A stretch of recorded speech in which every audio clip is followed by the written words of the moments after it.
Okay guys, welcome back to the channel. My name's Poe and you are watching Poe's Experience. Today we're going to go into part 2 of the Oak Island story. McGinnis and Smith settled on the island in 1803 and they brought in Linz to help them form the treasure company. And during their work together they uncovered some oak tiers and they uncovered layers of tropical fiber, some charcoal, some ship's putty, and one of the big finds that they did find, and this is one of two major things that I'm gonna go over and probably do side stories on as far as the really big finds at Oak Island. So as I had said in the previous video, they found what's called the 90-foot stone, and it was a shale stone probably about this big, like that thick, and they found it at 90 feet down. And it had a cipher inscripted on it, and apparently it was a pretty simple cipher, and it's been translated, and I'm going to go into that in further detail actually in another video. So this was one of the big finds that kind of really started getting people thinking that there has to be something down here. And so as you remember, at 28 meters, the diggers, they drove a crowbar down in a little bit further, and a meter and a half down in the dirt, they hit a really solid mass. And so they were really sure that was a treasure. So they went to bed, and the next morning they came out and the pit's full of water. So they tried for weeks and weeks to bail this water, but you know, it wasn't making any difference, and there's a really good reason why it wasn't, and I'll get to that. So again, Linz assumed it was just underground spring, and he couldn't be more wrong on that.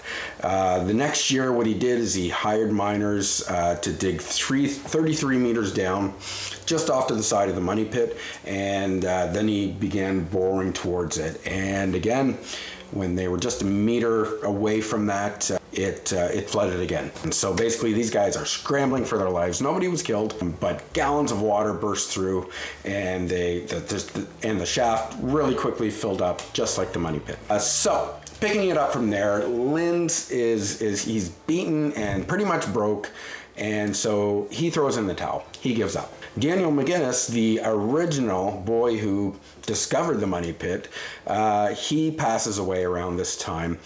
But Vaughn and Smith, the other two friends that he got to come help him look for this treasure, they haven't lost hope yet.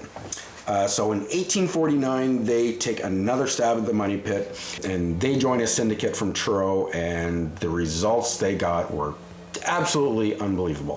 So what they discovered is at 30 meters down, where the crowbar had hit that solid mass, and then the tunnel flooded, what they did is they got a horse-driven auger, which picked up samples of everything it passed through.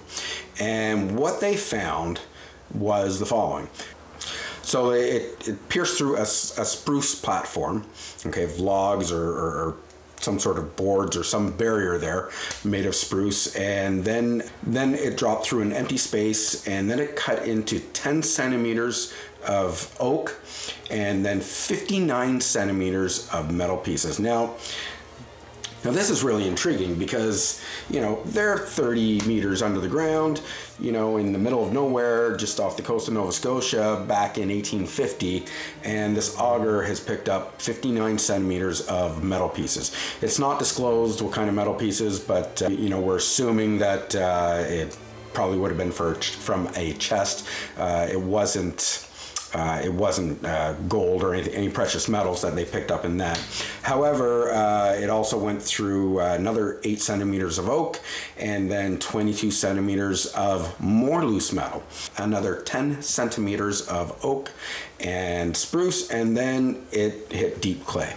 So what they're thinking at the time, and this makes sense, is that, you know, there's these wooden metal chests or with stuff in them, and they're stacked on top of each other, is what they're thinking, that there's a vault here and it contains two chests and one on top of the other. So they start, you know, dreaming, you know, like, what could it be, you know, like, you know, perhaps it's gold, jewels, and quite honestly, At this point, they didn't care. You know, Vaughn and Smith have been looking for 50 years now, 55 years at this point, and they are this close. They're this close to finding out, you know, what's under, you know, what's in this money pit. Now, there are rumors that the auger also brought up 3 links of gold chain. However, just as with a lot of these reports, that hasn't been verified. The only thing that's really there's solid evidence of is that 90-foot stone, which again, I'm going to get back to in another video because it's a very intriguing piece of evidence. So anyway, in 1850, the second 34-meter shaft is dug and also flooded. But this time, when it did flood, workmen fell in, and he came up saying salt water, you know, and this was a big deal. This clue blew everything open, you know, because it was at this time that, you know, they started to notice that the level of the water in the money pit, in the 2 tunnels they dug, you know, rise and fall with the tide.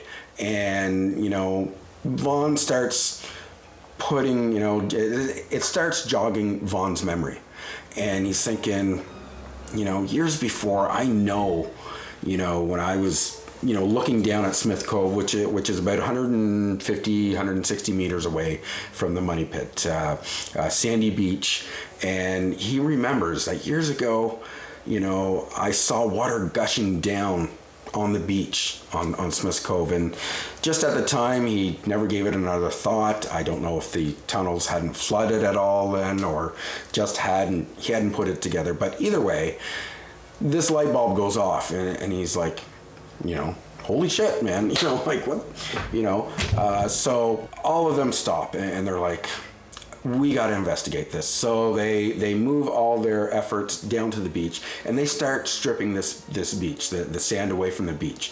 And, you know, they're looking for this hidden inlet, you know, that's possibly under the ocean. Or sorry, they're looking for this hidden inlet that's under the sand. And to their astonishment, what they find is incredible. They find tons of coconut fiber, eelgrass, and a stone floor that stretched 47 meters wide. So you got a picture, like this is 47 meters wide going out into the ocean, and it's funneling into one point, okay? And so what they discovered was 5 boxes basically, and they're lined with stone, and they're kind of angled down, and they're all converging, you know, to one point on the beach, far in on the beach, okay? And how they're engineered or how they're constructed is the entrance where they come out here starts at where low tide is, and they go all the way in. It's about 135 meters, and that's where the high tide mark is. So it would fill these troughs as the tide came in, and it's funneling it all to one spot, and it's kind of slanted down. But at one point where they all converge, it drops, and it drops about 21 meters straight down. So later on, they were actually able to prove that this does drop straight down 21 meters, and it did point directly towards the money pit. And all of this is filled with loose gravel and rock, and this is done to prevent erosion because the tides are coming in and out twice a day. So, you know, this is built to withstand, you know, the tides coming in and out, and built so that it's not going to erode these or fill these up with sludge and block them off. No. The engineering that went into these was phenomenal, especially for the time and the materials they would have had to work with. This really gives us an indication of who or of what type of person or party may have constructed this, because remember now, it's the 1700s, possibly earlier. However, you know, if you take the theory of it was in the 1700s, and at the time in Nova Scotia there were tons of pirates all around, and privateers, and you know, there are thousands and thousands of little islands dotting the coastline of Nova Scotia. And so if you're a pirate, Captain Kidd, Blackbeard has been mentioned, you know, if you're a pirate and you've got some treasure, you're going to want to hide it. Absolutely. But you've got thousands of uninhabited islands. It's the 1700s. There's very scarce population here. Most of Nova Scotia is just wooded. There's, Halifax is there, but there's not a lot going on here. So as a pirate, you're just storing your treasure for a little while, and then you're going to come back and get it. You want to bury it somewhere easy, but somewhere where it's safe. But you want to be able to come back and get it pretty easy, right? That's just how pirates were on the go. They didn't have time to build these intricate systems, and it didn't make any sense because they didn't need to. There was no need of that. It's not like the coasts were littered with treasure hunters and other pirates, just looking everywhere for treasure. No, there are thousands and thousands of islands. There's tons of places on mainland Nova Scotia. I mean, I could go hide a treasure anywhere along the coast today, and probably nobody would find it for 1,000 years. So it doesn't make sense that a pirate would go through all this trouble. So then we go back to theories of, is this more important?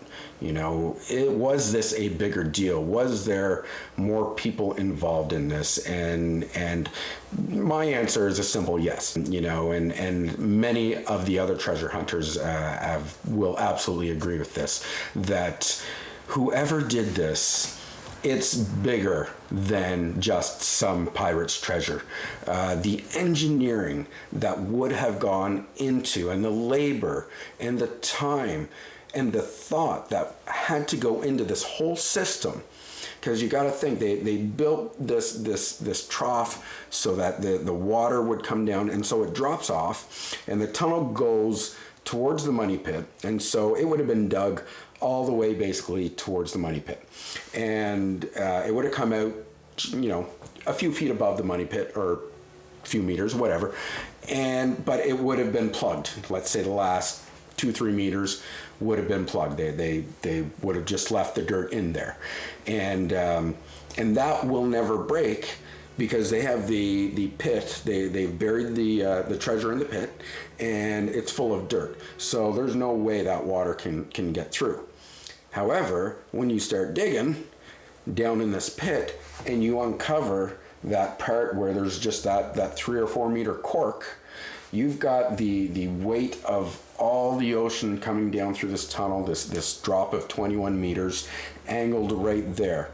So my guess is that the first time when they got past that point, what would have happened is that it was probably low tide, and they finished for the day, and when they came back, what would have happened is as the tide came in, the water would have filtered down into this tunnel, and now that the money pit is open, there's no dirt in there, that little cork that's that's sitting there, that 3 or 4 meter cork, well, that's never going to hold the weight of the ocean coming in.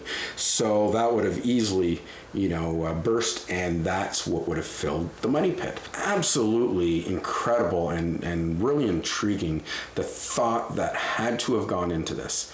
And my only guess is that the reason they lined the money pit with these different things were more for their own benefits, so that they knew exactly where to dig, or they would know exactly if they were on the right track, and having set the trap, they would have known how to avoid the flood coming in, had they been the ones that came back to get it. So my thought is really this treasure is bigger than what most people would think as far as pirates go and anything like that. And that's why a lot of theories are out there saying, the Knights Templar were probably involved, and they definitely would have had the resources and people with the skill to do that, and access to these religious artifacts, which would have been much more important and deemed much more value than a simple treasure. So these would be the types of people who would go to these lengths to possibly hide something like that, because to them that is a very important artifact. whatever it may be. So anyway, back to our story. So at this point, you know, the Truro crew is undeterred, and so they're like, okay, now we know what's going on. We see the conduits that have been built here. We're going to build a cofferdam, much like what Rick and Marty did back a few seasons ago. However, you got to remember it's about 1850, so they build this cofferdam, and right away the ocean destroys it. You got to remember they don't have the machinery. They're still not connected to the mainland. They're shipping everything over. They probably don't even have electricity of any sort at that point. So the cofferdam fails. So what they did next is they dig another hole, and they go 36 meters down, so deeper than what they think the treasure is. And their goal here is to basically go down and then come up underneath the treasure. That way avoiding the trap set with the water. Okay, so what they did is they dug 36 meters down and then they burrowed under the money pit. And this seems to be a common theme. They get really close to something and then they decide they're going for dinner. Anyway, they go have dinner, they come back, and they go to resume work, and the bottom of the pit has collapsed. So at this point, the Truro Syndicate has lost $40,000. Their cofferdam has failed, their money pit keeps filling with water, and their new pit just collapsed and is unusable. Their discoveries have really sparked a lot of interest across the world. So after the Truro Syndicate throws in the towel, there's going to be a series of expeditions that continue to look for the gold, and the luck is not going to get better. It is in fact going to get a lot worse. In our next episode, we're going to explore what these expeditions did, what they found, and the tragedies that happened.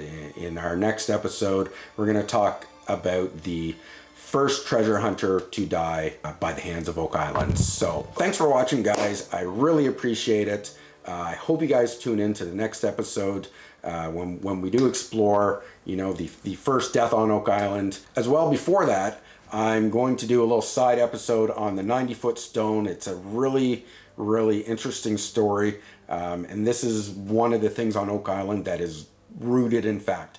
We have evidence that this actually existed, and this stone was found by the first guy. This was found by Daniel Smith, and it actually sat in his living room for years and years, I think until his passing. But then the stone travels a little bit, and we're going to explore that actually in one of my next videos. But one thing I want to tell you guys is that so tomorrow I'm headed back up to Oak Island, and I'm going to check out what's going on there. I've heard that the activity up there is absolutely crazy. Some people that live really close say the traffic going in and out of there is just insane. They are getting near the end of the season, so I'm sure they're just ramping everything up to make as many discoveries as they can. So we're going to take the drone out there tomorrow, and we're going to fly over, and I'm going to report back to you guys to see what's going on. Hopefully they got some we got some new news. You know, I'm sure great things are happening there.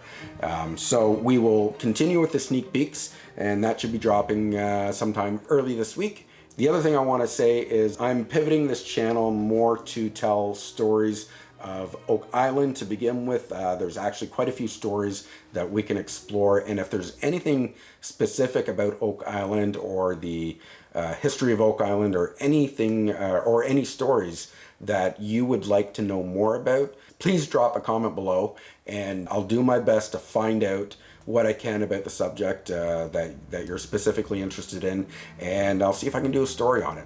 I've been following this myself since grade 5 when I heard the story for the first time in Reader's Digest, and I find it really intriguing. It's a lot of fun to cover. You know, as a proud Nova Scotian, we love talking about our province, and we're proud, you know, to have this going on here. Thanks again for joining me in my channel. Please remember to like and subscribe. It really helps us grow this channel. I'm so happy I'm up to 130 subscribers. I know that's in the YouTube picture, that's not huge, But for me, you know what, it's a big deal. I just started uploading about a month ago. I'm trying to get to 1,000 subscribers, so please, please, please subscribe. I really appreciate it. Don't forget to hit the notification bell. That way you'll know when all my videos drop. And I hope you guys join me and grow with me as this channel grows. I'm really excited to be doing this. I have so many stories that I think you guys are absolutely gonna love. So again, thanks a lot for tuning in. I'm Poe. This is Poe's Experience. We will see you guys in the next video. Take care.